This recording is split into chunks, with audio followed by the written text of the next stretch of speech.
The following episode of The Kingdom of Isolation contains footage from the film being discussed. The footage is used solely for the purposes of education, commentary, and criticism under fair use. Please support the animators by watching this film on Disney Plus or home media where available. This episode also contains spoilers throughout.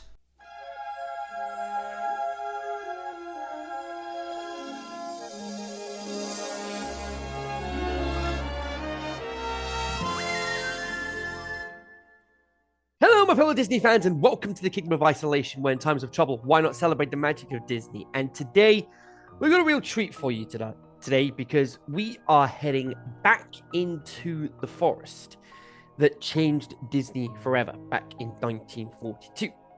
Before The Lion King roared, before The Little Mermaid made waves, before Disney became a global empire, there was a soft-spoken fawn wandering through painted woods.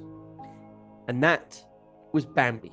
The 1942 masterpiece shaped generations with its watercolor serenity, its emotional bravery, and of course, the moment that permanently etched itself into the collective child's psyche.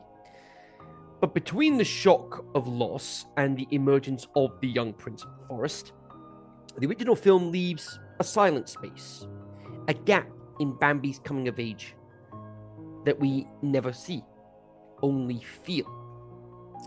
More than 60 years later, Bambi returned to that silence. Today, we're examining Bambi 2, which had a mix of being released theatrically as well as a direct-to-video release. In some areas of the world, it was released theatrically. In other areas, it was released direct-to-video. So, this is the mid-call that attempts to step into the emotional aftermath of one of cinema's most iconic tragedies. It's a film born in the era when Disney Toon Studios specialized in sequels, and yet this one stands apart. Visually faithful, unexpectedly tender, and deeply interested in the relationship the original barely touched on. The fragile, uncertain bond between Bambi and the great Prince of the Forest. We'll explore how the film builds on the legacy of the 1942 classic, the risks of expanding a story already carved into animation history, and what happens when a studio tries to speak in the quiet language of a masterpiece. This is the story between the frames. This is the missing chapter of a timeless classic. This movie broke the record of the longest interval between a prequel, midquel, or sequel and its predecessor, which was previously held by Fantasia and its sequel, Fantasia 2000. Bambi was released in 1942, with Bambi 2 releasing in 2006, 64 years apart.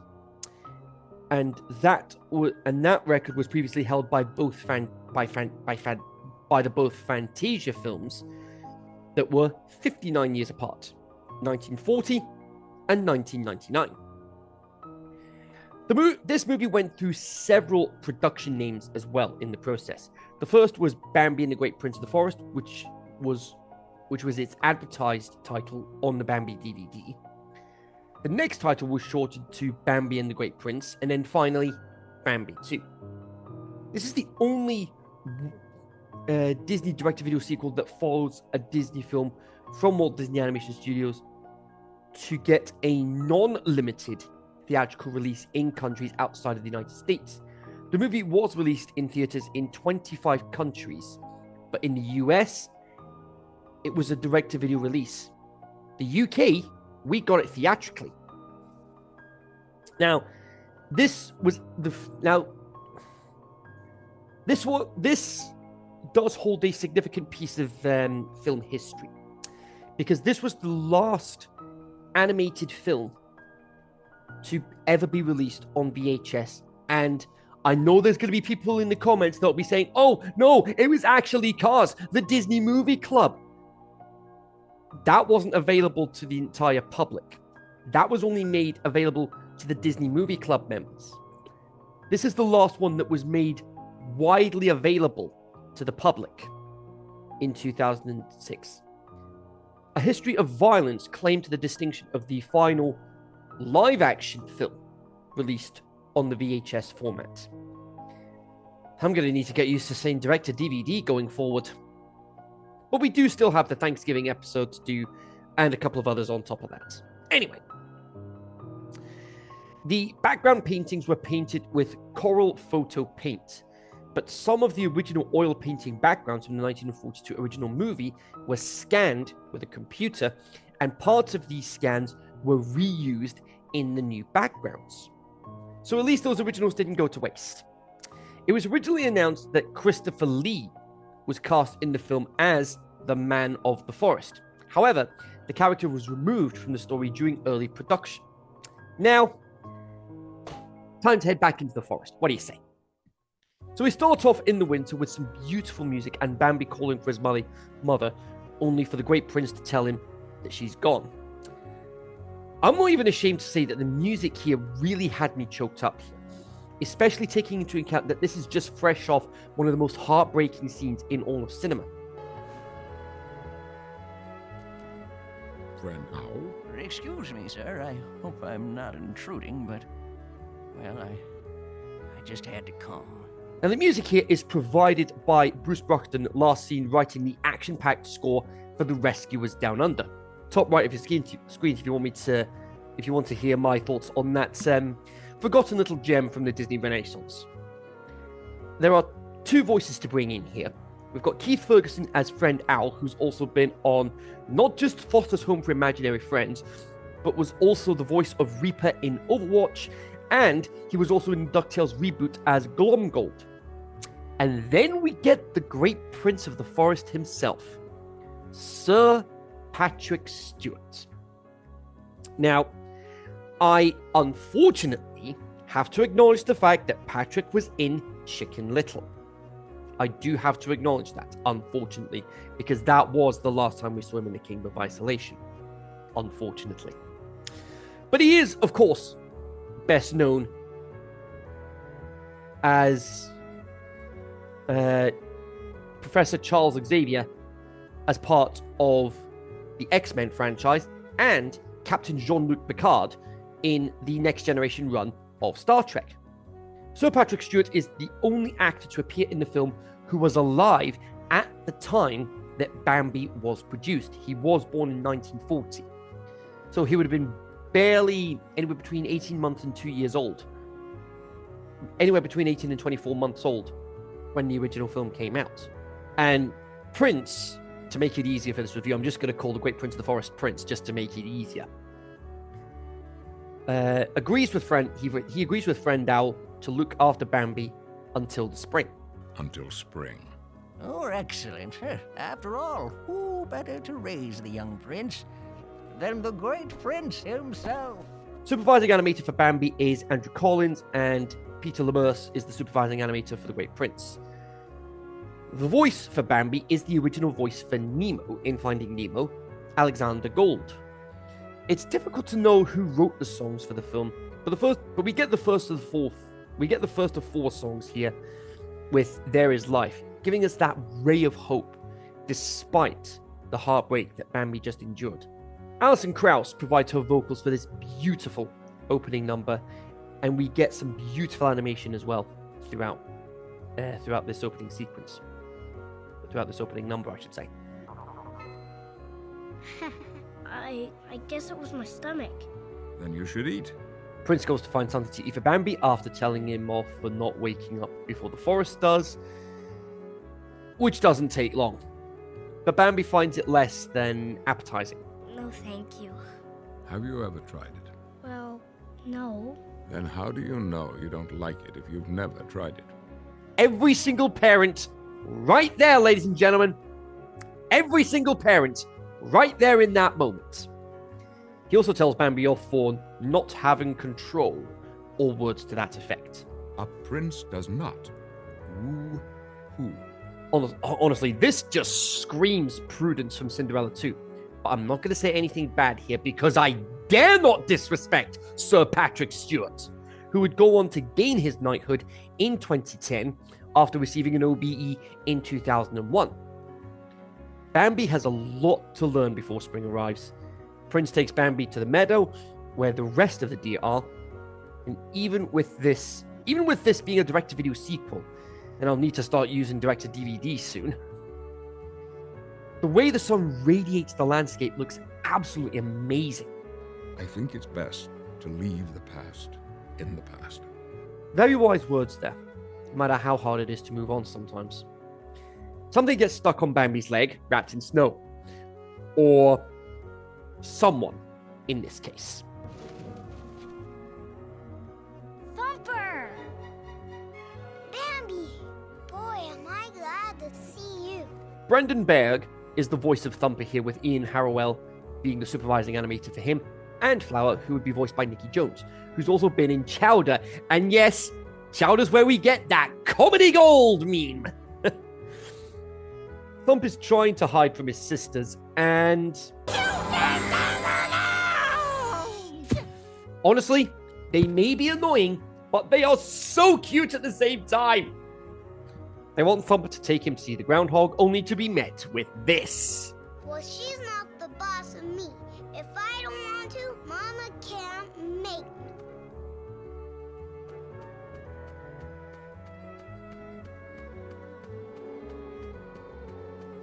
So he has to go, like it or not. Also, hello, Katsusi. Great to hear your sweet motherly voice again.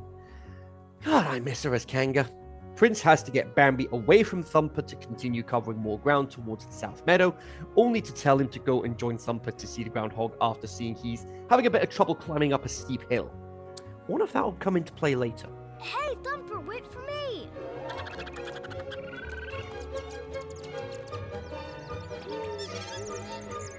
Honestly, that music cue is one of my favorite parts of the original film score. Thank you, Frank Churchill, for being such an amazing part of Disney's history. Bambi was the last film he officially worked on. He would be uncredited for Saludos Amigos that same year, plus a deleted song from Peter Pan, Never Smile at a Crocodile.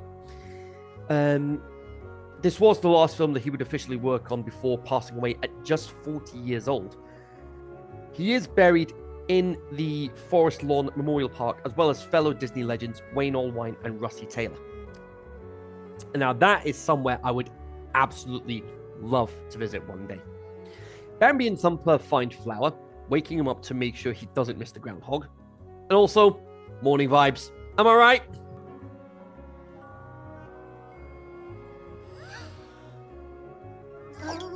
Friend Owl gets stuck in the hole, and then Bambi bumps into Feline, voiced by Andrea Bowen, who's best known for Desperate Housewives. Groundhog is begging for no shadow while the clouds conveniently cover up the sun. No shadow. No shadow. Oh, spring is here. Spring is here. Groundhog starts celebrating with the spring song from the original, much to Friend Owl's annoyance, and who can blame him? It's such an abrupt change of pace in the original, from the heartbreak of Bambi's mother's death to the spring song in the very next scene. It's such an abrupt tonal change. Then Ronno has to come by and scare Groundhog. Ronno is voiced by Anthony Gannon and serves as Bambi's rival from the first film. He then brags about seeing Man and starts making a fool of himself. And he's accused of being a liar at the same time. Almost gets into a friendly competition before his mother calls him. Why don't you run home to your mama, you big old mama's boy? Thumper, that shouldn't be that funny. Everyone heads home, leaving Bambi on his own, waiting for Prince to arrive. Bambi then has a dream running through the meadow, and then finds his mother. The music here is just beautiful and so heartbreaking at the same time. But I feel so alone. I'm always with you, even when you can't see me. I'm here. I'm here. Bambi then wakes up thinking he can hear his mother, only to find an open meadow, which is already screaming red flags, danger, and get out of there ASAP. The music here is really unsettling as the hounds are released. Sadly, not by Mr. Burns. I wouldn't be surprised if he was Man. Thankfully, Prince makes it in time, saves him, and they head home together, with Bambi accepting that his mother's never coming back. As Spring officially arrives, and Thumper's sisters are trying to pester him again, while Prince tells Bambi to stay at the den, especially after what happened. Bambi plays with Thumper and Flower instead, while trying to learn how to be brave. I wonder if that will come into play later. Really wholesome music throughout, before being busted by a porcupine. Prince goes to find Bambi and finds the porcupine being completely disrespectful to Prince, which is flat out unacceptable! Prince is also absolutely livid at Thumper. Bambi's friends spot him and see the porcupine spikes on him. Not a pleasant sight, to say the least. Ronald, meanwhile, is trying to court Feline. So anyways... Bambi! Hey! I wasn't finished talking about me! Can you scream narcissist any louder for those at the back? Ronald starts chasing Bambi through the forest, and Bambi makes a huge leap of faith, only to run into Prince. They head home, and after he finds out Bambi made a jump Prince didn't make until he had antlers. I mean, of course Ronald tries to make the jump without any success. Friend Owl has found several does to try and look after Bambi. The prince may be afraid, but he can't let fear stop him from acting. Can we use these words of wisdom to pass down to others? Bambi joins Prince with the next song playing, The First Sight of Spring. All the learning pays off as he feels a herd of deer and runs towards them only to spot Ronald. Father and son enjoying each other's company. Time for some sleep, without much success. Friend Owl finds our duo, only for things to start going south. Mina is introduced by Friend Owl, and she just so happens to be a childhood friend of Bambi's mother. I even heard with my hooves. Bambi, a prince does That's not... all you care about, not about me. Don't you speak I to me. wish Mother was here instead of you. Just when it was all starting to go so well. Prince takes responsibility for his actions and takes Bambi to be with Mina after allowing Bambi to say goodbye to his friends.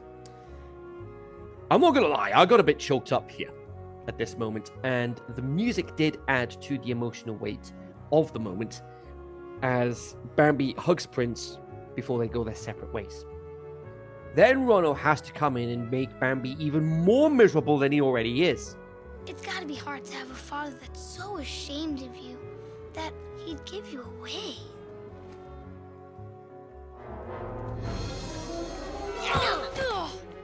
Big mistake, Rono. Big mistake. Things start to intensify as Ronald knocks Mina into one of Man's traps, alerting the hunting dogs to their location. Both of you get out of here. Now. Mommy! Who's the coward now, Rono? Bambi's had enough of running and herds the dogs away from Mina while the prince saves her. Thankfully, Thumper and Flower help take down one of the dogs, and Bambi takes down another with the help of Porcupine. Bambi ends up surrounded by the remaining hounds, while Prince is in pursuit. Rain, intense music, thrill of the chase. Finale time. Just one dog left.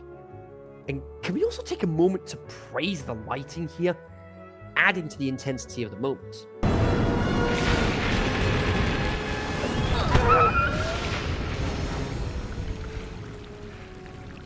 Bambi ends up slipping down after the cliff collapses beneath him.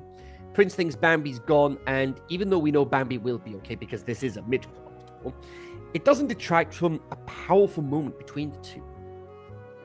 Thankfully, Bambi is okay in the end, and even Thumper breaks down, which is just so beautiful. It's just so wholesome to see. It's just beautiful to see. Shows how much Thumper cares about his best friend. Thumper then tells the story of how Bambi saved the day, and Bambi emerges with antlers coming through.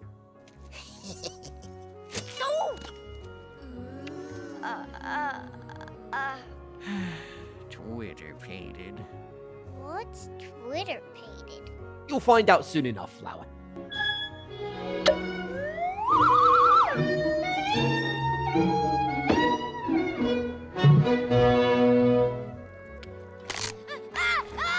Get it off! Get it off! Mommy, get it off! What goes around comes around. Bambi joins Prince at a secret part of the forest where Prince met Bambi's mother for the first time. We get a reprise of There Is Life to end the film with 2 more songs over the end credits: Through Your Eyes by Martina McBride and The Healing of a Heart by Anthony Kalia. Beautiful songs to finish the film. Now, the scores. The story, I'm going to give a 9 here. The narrative is a compelling and emotionally charged film, capturing the tension and triumph of Bambi's journey with vivid detail. The characters' bravery and the heartfelt moments, especially between Bambi and the prince, make for a memorable and moving story, perfectly complemented by the evocative soundtrack and stunning visuals. Overall, it's an outstanding tale that resonates long after the credits roll in my eyes. The characters, I'm also going to give a 9. The characters are exceptionally well developed, each bringing unique qualities and emotional depth to the story. Bambi's courage, Prince's loyalty, and the supportive roles of Thumper and Flower create a dynamic ensemble that enhances the narrative's impact. Their believable growth and the authenticity of their relationships makes them memorable and relatable, contributing significantly to the film's overall strength. Visuals, I'm going to give it 8. The animation is vibrant and beautifully crafted, immersing the audience in the enchanting world of the forest. The use of color and light, particularly during the dramatic and emotional moments, heightens the atmosphere and draws viewers into Bambi's journey. While not quite reaching the absolute pinnacle, the visuals are consistently impressive and contribute greatly to the film's poignant storytelling. The soundtrack, I'm going to give a 10. The soundtrack stands out as an exceptional highlight for this film, perfectly underpinning the film's emotional highs and lows. The inclusion of stirring reprises and end credit songs such as Through Your Eyes and The Healing of a Heart adds a rich, resonant layer to the narrative, deepening the audience's connection to Bambi's journey. Each musical piece is beautifully chosen and performed, elevating the overall cinematic experience and leaving a lasting impression. And finally, the legacy, which I'm going to give a 7. The film's legacy is somewhat mixed, but overall respectable. While it garnered only a 44% rating on Rotten Tomatoes, it managed to achieve a notable $35 million at the worldwide box office during its theatrical release, and an impressive $68 million in home media sales. So you're looking at $103 million for this film alone, combining both the theatrical and home video sales.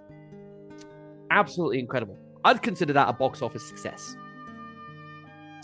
The film's recognition includes winning the Annie Award for Best Home Entertainment Production, highlighting its strengths in animation and storytelling within its category.